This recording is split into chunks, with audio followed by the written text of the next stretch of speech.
Bismillahirrahmanirrahim. Assalamualaikum warahmatullahi wabarakatuh. Alhamdulillah wassalatu wassalamu ala Rasulillah wala haula wala quwata illa billah.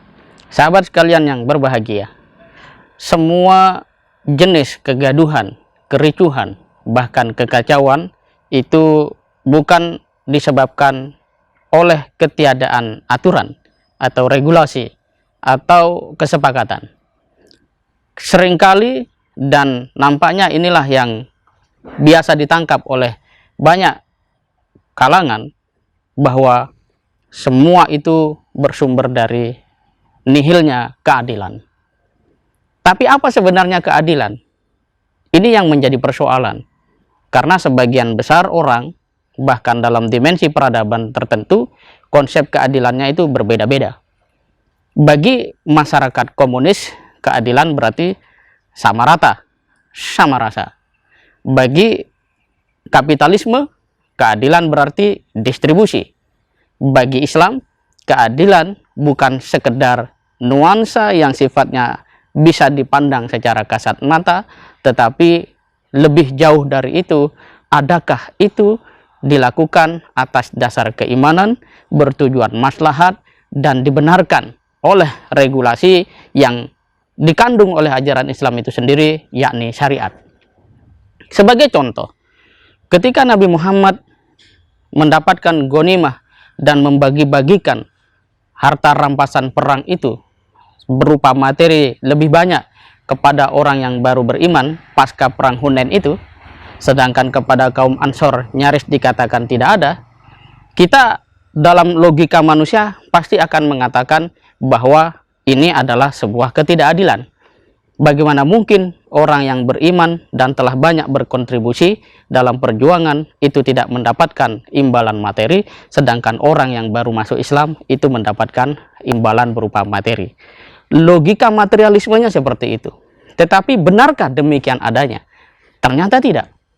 Dalam Islam, justru apa yang dilakukan oleh Nabi bukan sekedar adil, tapi itu juga maslahat.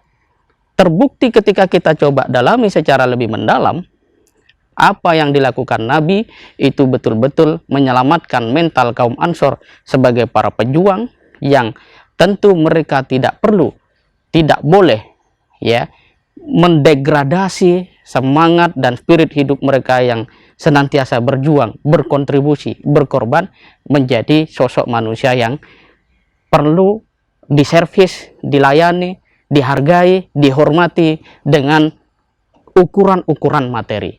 Sedangkan mereka yang baru beriman adalah orang-orang yang belum mengenal apa itu iman.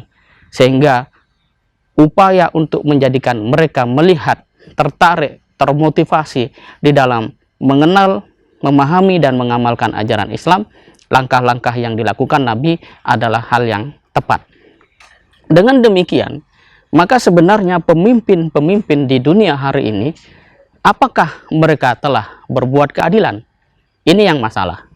Pada saat yang sama, kita sebagai kaum muslimin juga tidak mungkin menuntut keadilan pada orang yang mereka tidak mengenal Islam, apalagi menjalankan nilai-nilai Islam. Dengan demikian, keadilan menjadi sebuah syarat dan tuntutan bagi setiap diri untuk melihat apapun secara adil.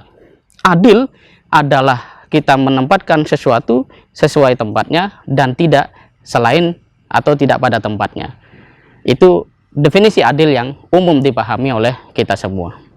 Pertanyaannya yang kedua, bagaimanakah Indonesia mengakhiri gonjang-ganjing politik, berita-berita yang tidak memberikan rangsangan umat Islam ini berpikir besar, rakyat Indonesia ini semakin cerdas, adalah dengan mendorong para pemimpin untuk berbuat adil.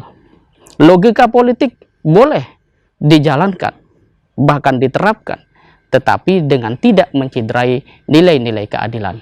Dalam konteks sekarang misalnya, apakah pantas seorang menteri mengedepankan proyek-proyek pada saat yang sama rakyat berhadapan dengan masalah ekonomi, masalah kesejahteraan, bahkan soal masalah yang paling sederhana, paling dasar, yaitu logistik. Jika ini terjadi, maka tugas pemuda-pemuda mengingatkan para pemimpin untuk berbuat adil. Bahkan hari ini di Amerika itu kembali terjadi kegaduhan besar-besaran dikarenakan dikabarkan pengadilan setempat membebaskan polisi yang telah menciptakan gelombang besar demonstrasi yang orang ketika itu sama-sama menyerukan bahwa saya tidak dapat bernafas. Dengan demikian, sahabat sekalian yang berbahagia, tantangan kita hari ini adalah menjadi pribadi yang adil, pribadi yang mengenalkan, ya, memahami, menjalankan prinsip-prinsip keadilan.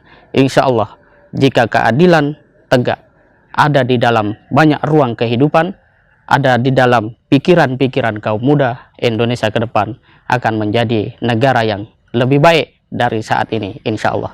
Semoga bermanfaat. Assalamualaikum warahmatullahi wabarakatuh.